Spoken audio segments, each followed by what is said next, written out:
Have you ever felt lost, confused, or indecisive, and then suddenly a feather just appeared in your path, and instantly you just knew the answer to all of your questions?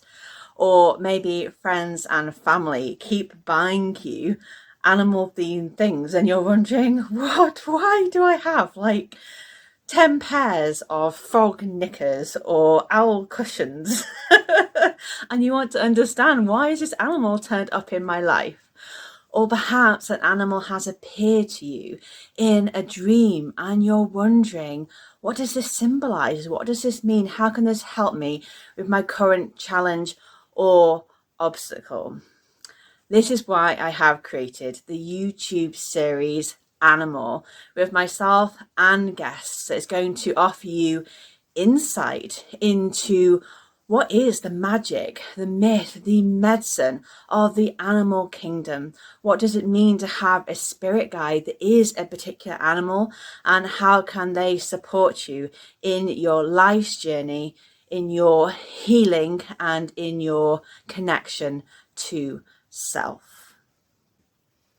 So whether you are seeking an animal guide, or you want to understand yours better, or maybe even yourself better, or perhaps you're just curious about the symbology, the mythology, the wisdom, medicine, and magic of animals, then this is the perfect series of interviews for you. An easy and accessible way to understand the relevance of animal spirit guides to you, along with practical tips and tools for integrating the wisdom of animals into your everyday life and into your spiritual practice.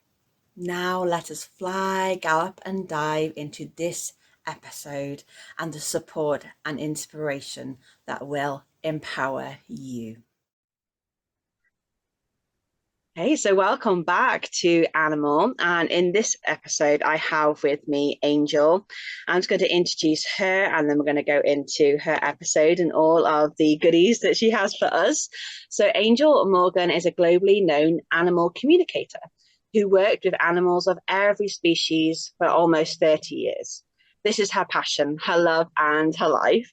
She speaks to animals alive, crossed over, and connects with spirit animals as well. So this is going to be a really unique kind of perspective on animal guides and spirits. I can feel it in my bones. So welcome here, Angel. Well, thank you. Thank you for having me. I'm so excited to be here, and I'm so excited to be able to speak on this particular topic because it is very, very close to my heart. I love this particular animal. Can I say what animal it is yet, or did you Of want to? course, yeah. Angel's going Okay, to be okay. sharing all about ravens. Yes, yeah. So we're going to be talking about the Raven medicine today, and I'm really excited. I didn't think I thought for sure somebody would have done this well before me because you have so many amazing people that you've interviewed before. So guys, watch that as well. But the Raven is very close to my heart because it's the reason that I am here today. When I was younger on this path, I I got my first deck of cards and they were just pictures. And I was playing with them one day. I didn't know what I was doing, right? I didn't grow up going, hey, I'm going to be a psychic. And I was exploring who I was as a Maltese woman. And I found that my island, or the island that my family comes from, is very magical. So I bought this deck. It was all animals because I've always loved animals. And the raven kept coming up. And I picked it one time and it said to me, I actually heard, it was the first time I'd heard anything. And it literally physically threw me back. And I heard, look for the raven, look for the crow, look for the raven, look for the crow.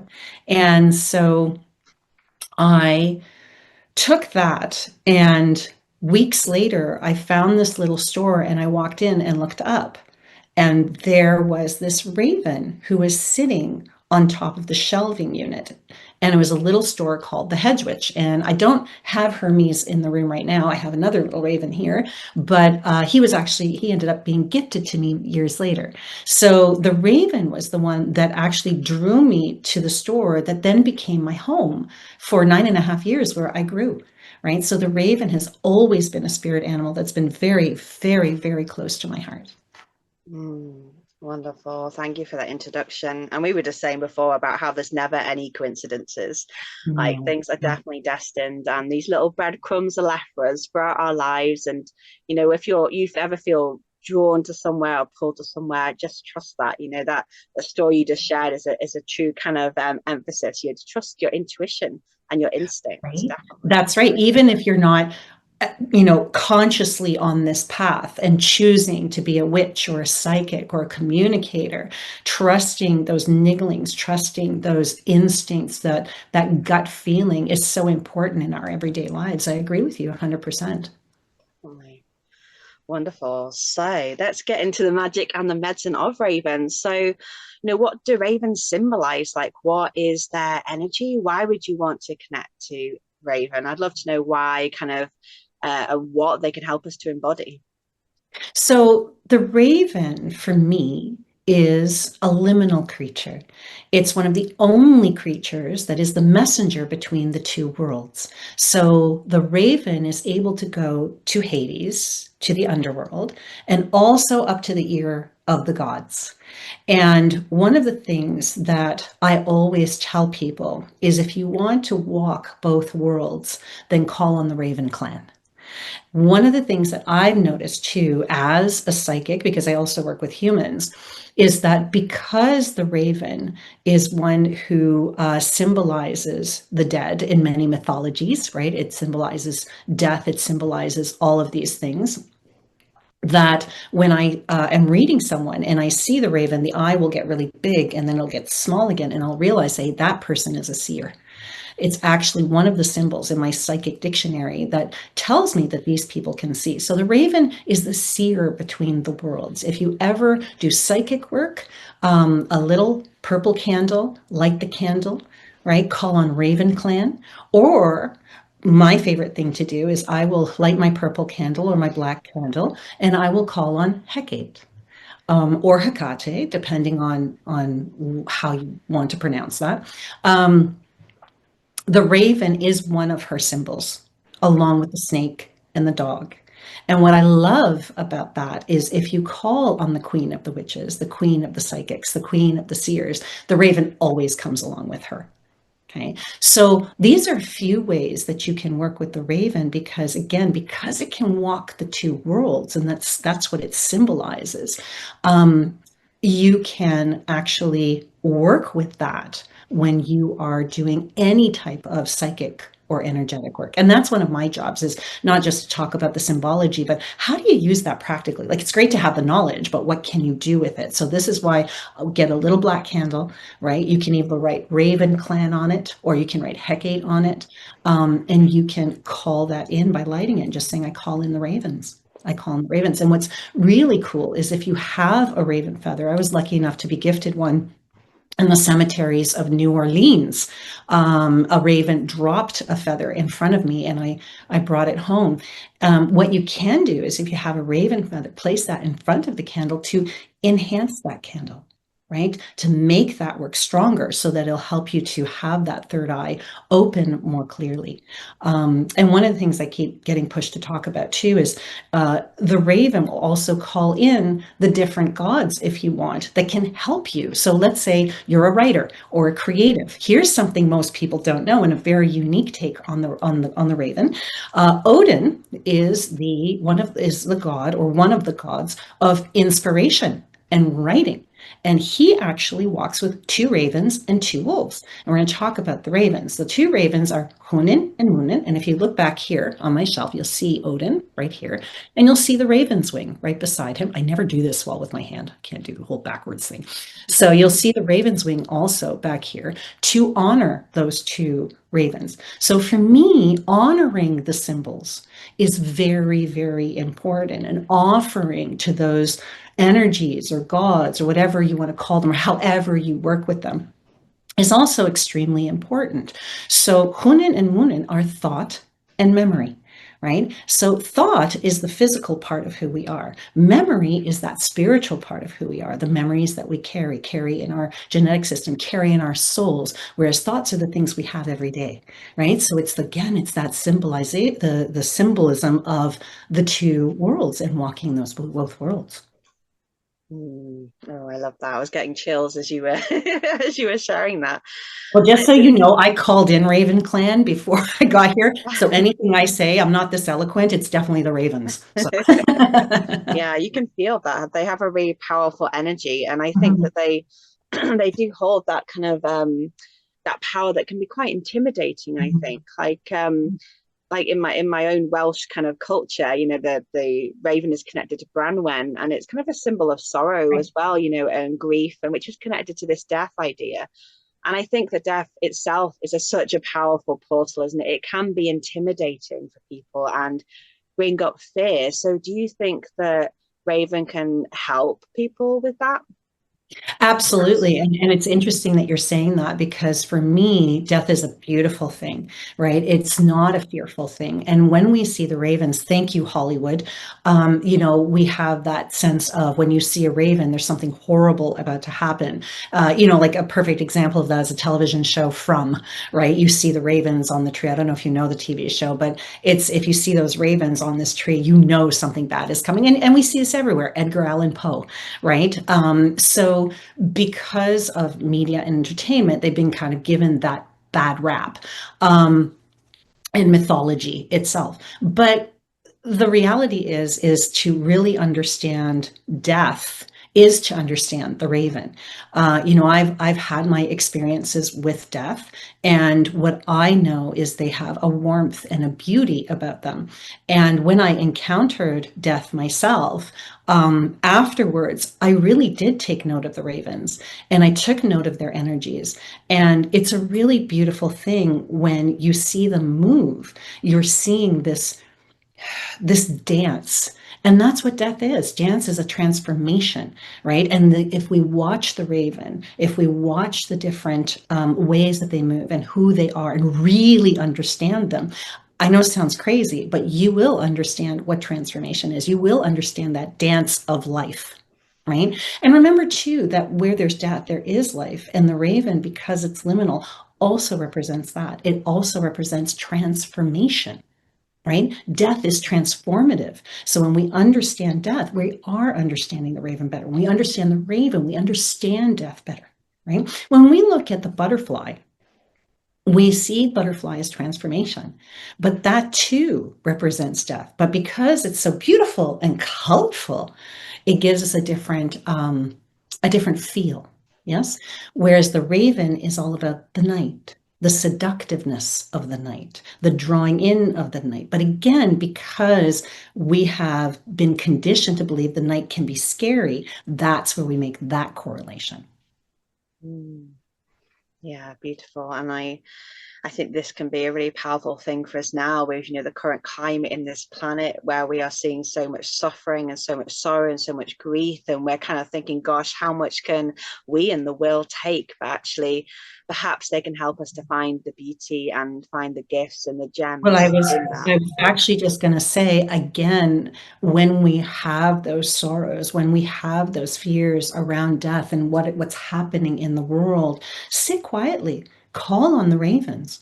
Tell them, I'm afraid of this and I'm afraid of that. I'm afraid where the world is going. And they will seek you out and give you the comfort you require. Because again, they understand the other world. They understand the underworld better than any creature. So when they come to you, they'll comfort you and they'll show you, hey, look, this is not what you think it is. Death is not what you think it is. Death is warm. There's nothing, it's a part of life. And there's nothing to be afraid of in the world because it's just all cycles, all cycles. And it's a really interesting thing too, because when we embrace that, and the cultures of Santa Muerte actually teach us that, when we embrace death, all of a sudden we enjoy life, right? When we're not afraid of death, it frees us to enjoy life. And the raven can teach us that just by calling them in, by sitting in circle, by sitting quietly and say, Raven Clan, come and teach me about the wonders of transformation,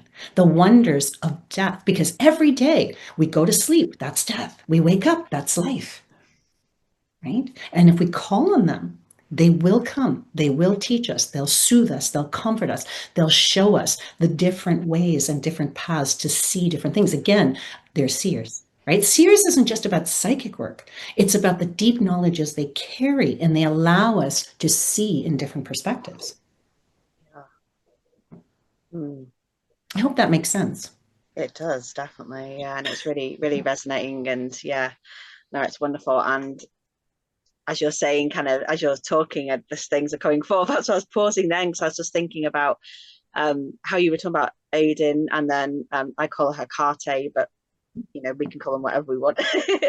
um, and even Branwen and all those that are connected to Raven seem to have this archetypal role, don't they, of leader, of king or queen. Like I said, they have that power. Yeah. Um, and I was thinking about how kind of you were talking about embracing death. I suppose that's taking leadership of your own life, rulership of your own life, kind of they do say, don't they, where kind of where focus goes, energy flows, So I suppose That's if we're right. focusing with fear on death, we're almost kind of like running towards it so much so in tunnel vision that you can't see life around you.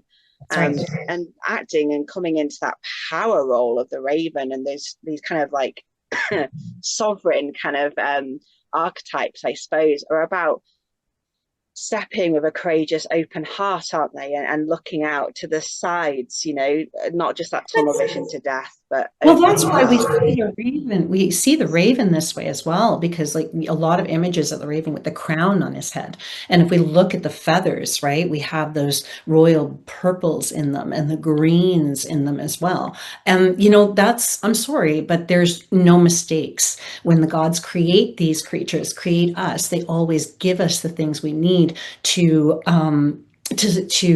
show their clues as to who we are. And the raven's colors are very indicative of that royalty, of that regalness, of that sovereignty. And I think that's a beautiful point you're making about the raven. Absolutely. It's about leadership in our own lives and leadership in our own spirit, right? That we have that psychic power, that we have that intuitive ability within us. Just because we're conditioned in this society to be tangible, to see, to feel, to hear on that physical level, the raven teaches us that we have 5 psychic senses as well, and that those are things that we can own, that we can sit in our psychic sovereignty, as well as our physical material sovereignty.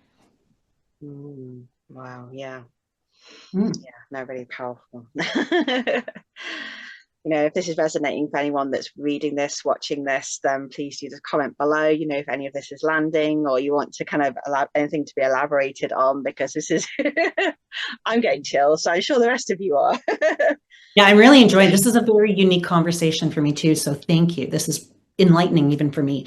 And that's how you know the conversation's working, right? Because both of us are learning from each other and we're hopefully sharing with others who are learning too from different perspectives. Yeah, and again, that's an important part of leadership. I mean, how many leaderships can we see that are failing now because they don't listen and they're not opening to being in that conversation, And so many things come down to communication, don't they? And just the lack You of, know, if or if the leaders of the world understood what their animal medicines were and called on their animal medicines, we'd have a far happier world.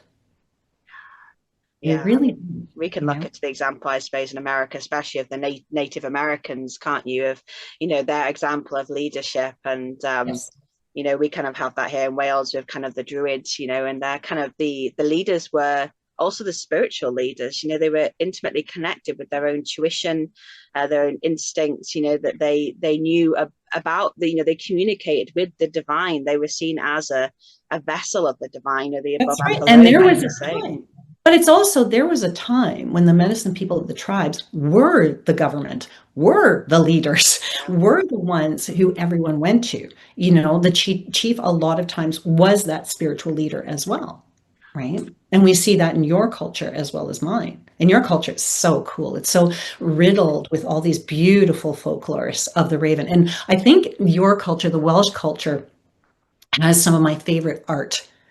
I love the indigenous art of Canada and the ravens and how we portray them. I think it's just stunning.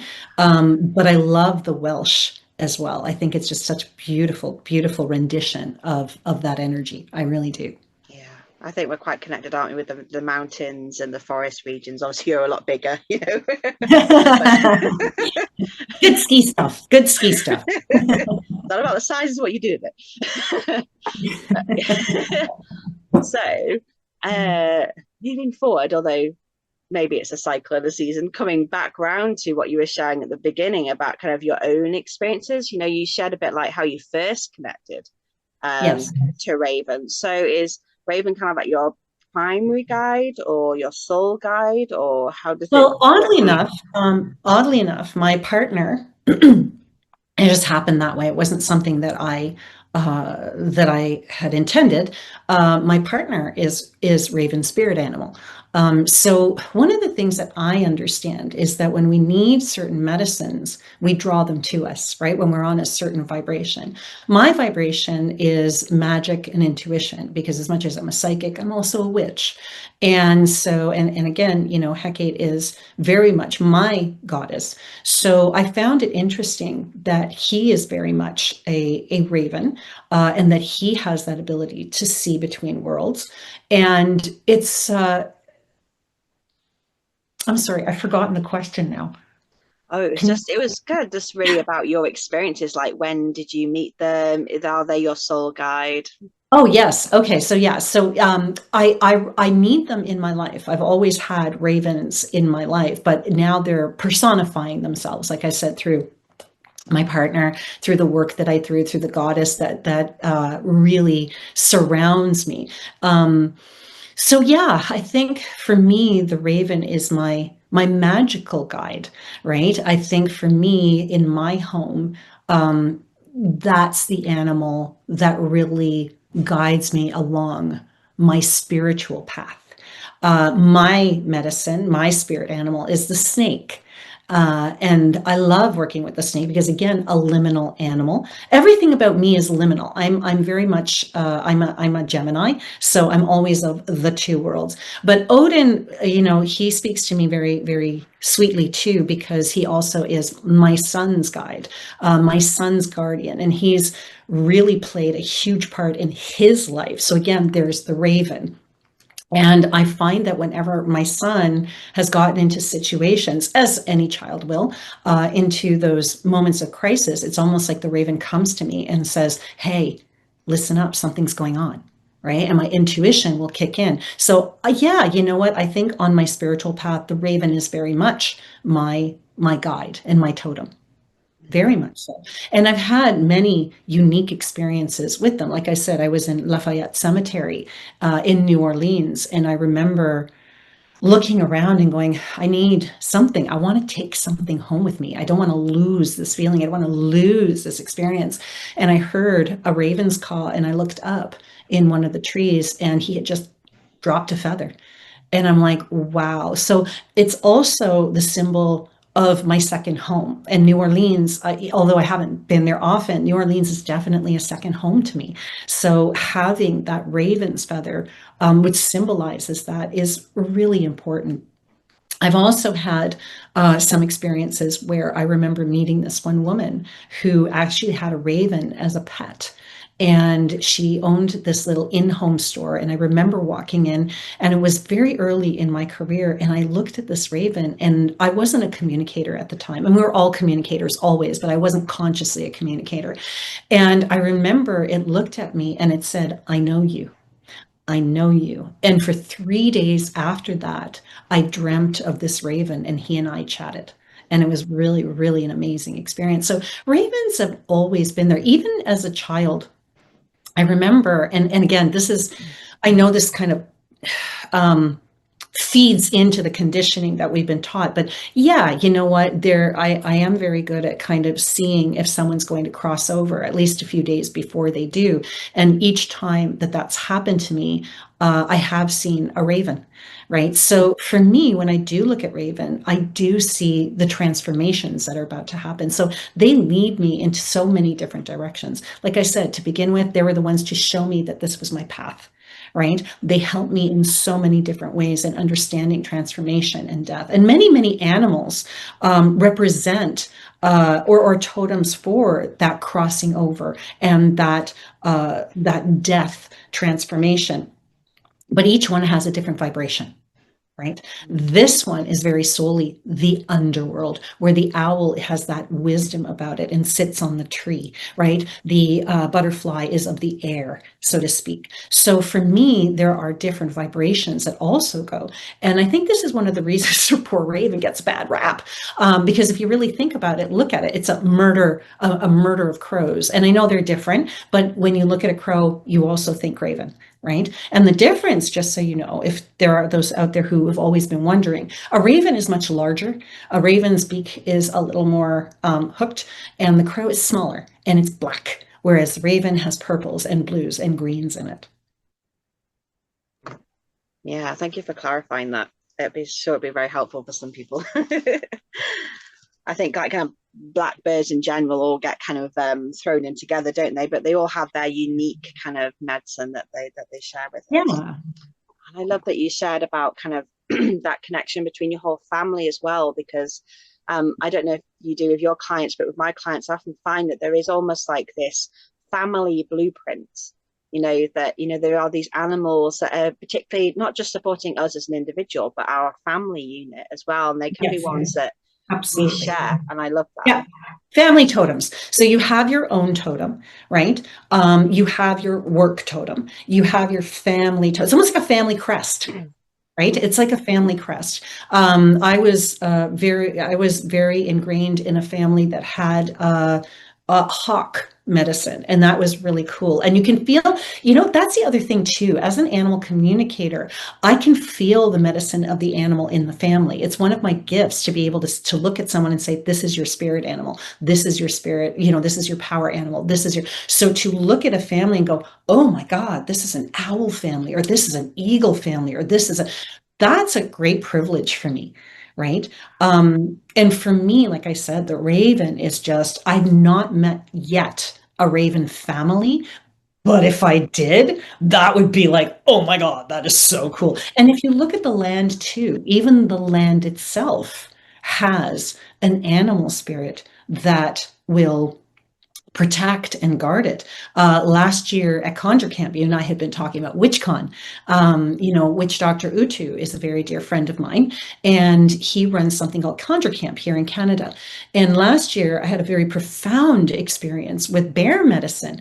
And throughout the entire weekend, bear kept coming up. And at the end of the weekend, it was a new area that we were doing Conjure Camp. And he came to me and he says, I need to tell you something. And I said, what? And he goes, I didn't know this. He goes, but this land is protected by bear. And I went, are you kidding me? So the animals have such an important role to play in our lives in so many different ways. Yeah, I mean, Oh, sorry. one. I'm sorry. I have to say this before I forget. I'm Okay, sorry. I don't go mean to for it. interrupt you.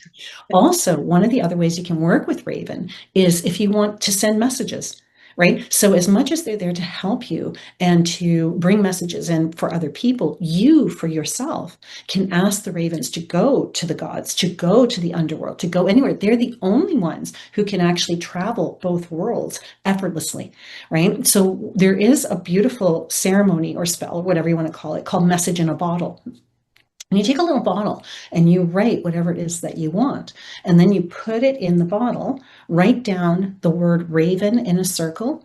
Yes, you put it in the circle, and then you put a little purple or a little black candle. And again, you write down message. You put it, you light it, you call the ravens to take it to the ears of the gods. Just a small little thing for anybody if you want to use that. Yeah, that sounds like a really good beginner's kind of activity, and Yes, and that's right. it's a real kind of it kind of really feels very symbolic of the way that maybe we have intentions or goals or requests that we have, and there's actions that we can take and things that we can do, but we always have to surrender it, eventually surrender it to the divine, and just and trust. And that kind of sending it into a bottle, like when you fling them out into the ocean, or you're sending that up in the flames. It's that act of surrender, and it's that letting go. I'm okay even if this doesn't happen, but And and it I also, realized that there is a divine plan to everything. That kind of that release, and I always imagine kind of that the raven almost like leaving kind of the heart of it and just opening its wings and flying up and just going up and taking those words from the heart sitting on the shoulder of the gods, you know, and just That's whispering to them. whispering. You got it. Exactly. And that is the point of this ceremony. Like you pin that so beautifully, right? And the reality is that we're a very tangible society.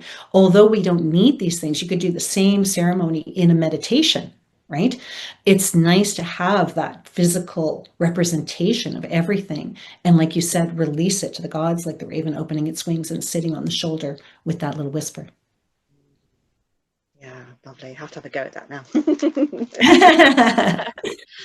So, also, you know, with your experiences with Raven as well, we were going to talk about your little Raven friend that sat on your shelf, on the top shelf. So, do introduce us. Okay, so I have a few things here that I really, really love, and this is a raven. So this raven is a part of our collection, and this raven is actually considered possessed. So one of the reasons I wanted to bring that up is to talk about how animals themselves and the animal parts can be used in ceremony, because a lot of people go, you're an animal communicator. How dare you have these parts of an animal? How dare you have a taxidermied raven or what have you? But in the right hands, the spirits of those animals can help us. And like I said, having that tangible is something that can be very important. So a lot of times we do a release. Yes. So you have a wing and you do the release of whatever the raven was. But there are times when you have animals who don't want that. They want to stay with you, to help you, to guide you, and you honor that. So in this particular case, this raven here has its spirit intact. And the spirit that's intact in this particular raven is one that can actually give messages, kind of like this skull. This is Harriet. And Harriet, if you don't have the jaw of the skull, and here's a little learning, this is anything, whether it's an animal or a human. If you don't have the jaw, it can amplify your work. But if you do have the jaw, then you can speak between worlds. You place it in front of you and it will help you communicate. So in this case, this is what this raven can do. So whenever I do work, or sometimes when I do work, I will take this raven, place it on my desk, and I'll say, okay, work with me, open that channel. Right?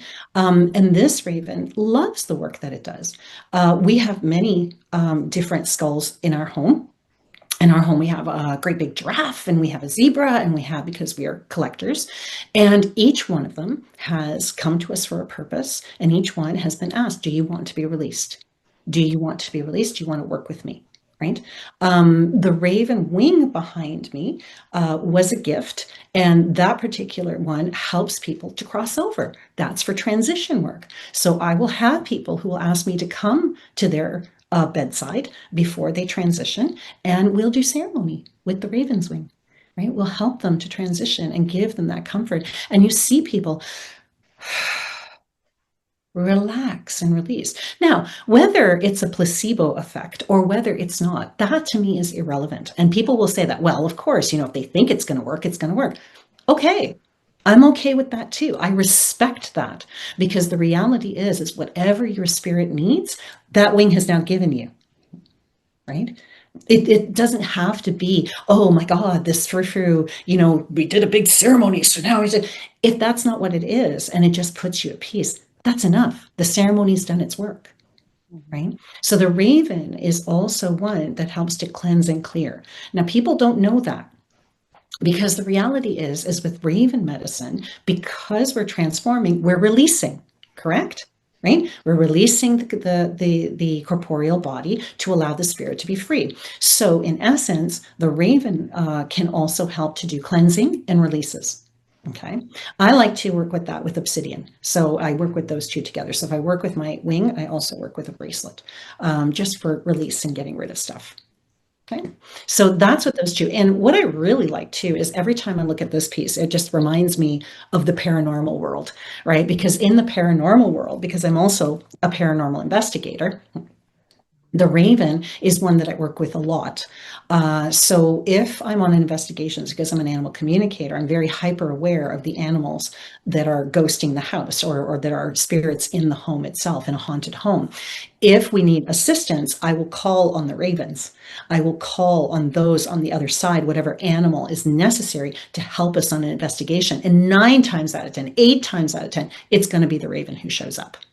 Mm. Right. So on paranormal investigations, for anybody out there who's interested in the paranormal, call on the raven on your investigations. That will also help to heighten your own intuition. And the raven will also guide you. I've had a raven, actually. I called on a raven once, and one of them, it was a spirit. And he kept guiding me to the rooms where the spirits were. He would sit. I would watch him sit at the door. I could see him sit at the door. Every time I saw him sit at the door, it occurred to me, wait a minute. So I would go to the door, and there was spirit activity. There was spirit. He was as good as an SLS camera or an EMF reader.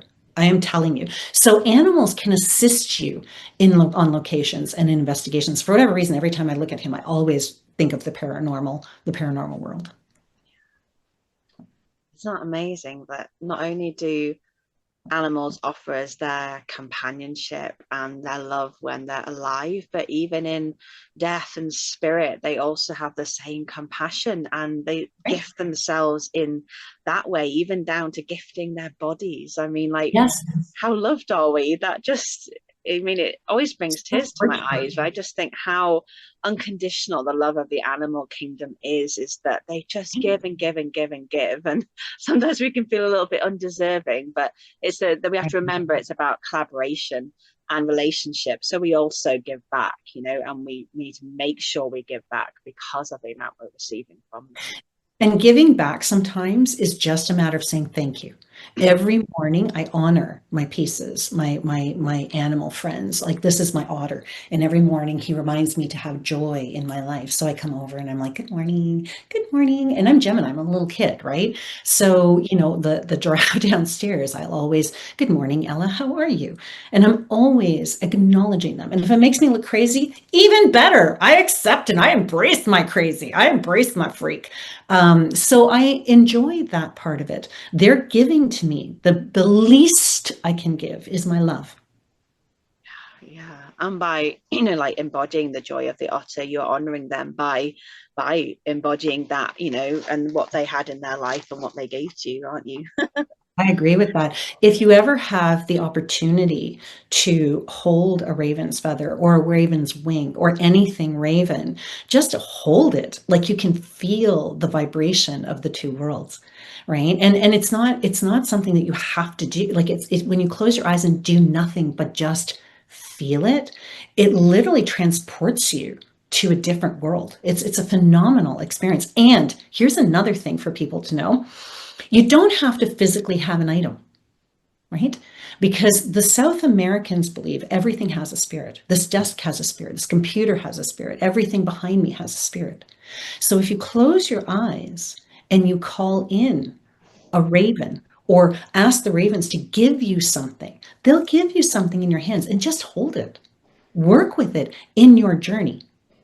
Right? So you can call in the spirit of the animal and ask them to give you something, and you can work with it within the journey itself. So it doesn't have to be a tangible out here. Yeah, definitely. Yeah, there's that real kind of respect for everything, like I work with the Roman pantheon. That's kind of one of the things I write about in my books, and they believe in this idea of genius and numen, which is the spirit in literally everything. Like, they had a goddess of, for doors, the hinge, the doorknob, the door frame, the door, everything, because every part of that was sacred, and it's honoring, every action, everything. So it's not a mistake. Like, I'm one of these people that every time, like, say I stub my foot on a bench or something, I'll apologize because I kicked that. I Okay, keep you reps. too. Okay, I you always too. thought it's a little bit weird, but No, my kid is like, oh, my kid literally says like, you're apologizing to that, and I'm like, yes, I am, because that spirit, and he just look at me and go and walk away. And he's on this path. And I'd be like, I taught you better. I taught you better. It's like one of the things I struggle with the most is like, if you're walking on a lawn or something and there's daisies, because like daisies is my favorite flower. It's the essence that I work with primarily. And I like, I'm like tiptoeing around, like trying not to stand on a daisy. I Yeah, mean, yeah, it's yeah. really odd, like You just triggered another memory for me. When I was very young on the path, I felt very alone. I didn't have people who were like me, hadn't met the people at the Hedgewood yet. And I remember walking one day, we lived in a beach town, and overhead a raven flew. And in its mouth was a branch, and it was a willow branch because we had willows everywhere in that area. And it was a willow branch. And I remember it dropped the willow branch, and it reminded me for a moment of the dove of peace. And it was so cool because in that moment, for whatever reason, the message was, you're not alone. And I picked up that branch and I realized that branch was my brother. The stones were my brothers. The water was my sister. Like everything was connected to me and had something to teach me. And I would never be alone. And that was a teaching that a raven gave me, you know? And I've never felt alone. Never, never. And when I do feel that aloneness, I go to the raven. beautiful. Yeah. And that is a lovely thought, I think, to kind of end this conversation, and people can take away kind of that feeling of not being alone. They can connect to Raven more if they want to. If anybody has any questions, then please just pop them in the comments. If you want Angel to elaborate on something, or you have a story that you'd like to tell and share with us about Raven, we'd love to know how Raven is in your life as well. So do pop them in the comments below this video, and we wish you many, many blessings for your journey with Raven, because I'm sure now that if you're watching this, it's for a reason. I said no coincidences. So thank you, Angel, for being here and for sharing all of your wisdom and channeling forth the wisdom of Raven as well. Thank you so much for having me, and blessed be. Thank you. And I look forward to seeing you all in the next episode, or do check out the episodes that have been before. Like I said, there are so many videos here of just the pure love and giving that animals have for us. So do check all of these animals out and just witness their magnificence in these videos. So thank you for being here, and thank you for being you. Take care.